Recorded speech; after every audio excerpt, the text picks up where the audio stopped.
Hello বন্ধুরা, welcome back to my YouTube channel.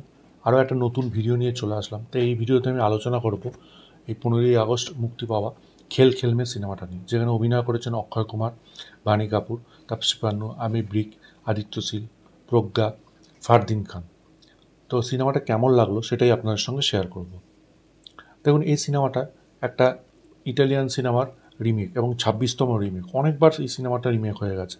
এই সিনেমাটি ইংলিশেও রিমেক হয়েছে, যেটার নাম হচ্ছে পারফেক্ট স্ট্রেঞ্জার। তো আমি আগেই বলে রাখি, পারফেক্ট স্ট্রেঞ্জার সিনেমাটা কিন্তু আমার দেখা নেই। তো আমার খেল খেল মেই প্রথম দেখা।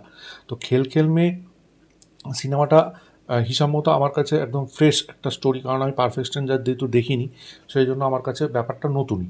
তো এবার কেমন লাগলো সেটাই। আমার কিন্তু ওভারঅল সিনেমাটা এভারেজ লেগেছে। মানে আমি যে রিমেকটা দেখিনি তা সত্ত্বেও আমার কাছে সিনেমাটা এভারেজই লেগেছে।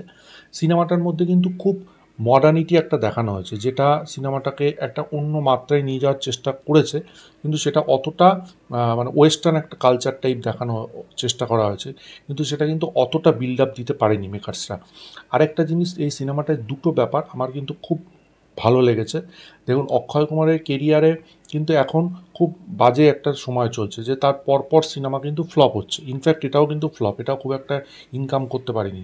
এটা মনে হয় 5-5.5 কোটি বোধহয় ফার্স্ট ডেতে, আর্লি এস্টিমেট যে বক্স অফিস কালেকশন আমি আগের ভিডিওতে আপনাদের জানিয়েছি, এর থেকে বেদার কালেকশন ভালো।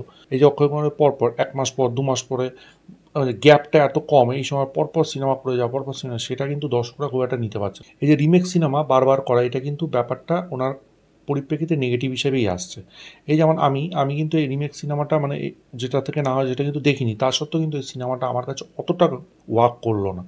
কিন্তু এই সিনেমাটায় যে জিনিসটা আমার খুব ভালো লেগেছে সেটা হচ্ছে অক্ষয় কুমারের পারফরমেন্স। অক্ষয় কুমার কিন্তু কমেডি পারফরমেন্স দারুণ করেন। যে জায়গায় তিনি কমেডিটা পেয়েছেন সে জায়গায় তিনি নিজেই ফাটিয়ে দিয়েছেন। মানে দারুণ পারফরমেন্স করেছে। এবং আরেকটা জিনিস যার কথা এখানে বলবো, অনেক দিন পর কিন্তু আমি ফারদিন খানকে দেখতে পারলাম একটা সিনেমা।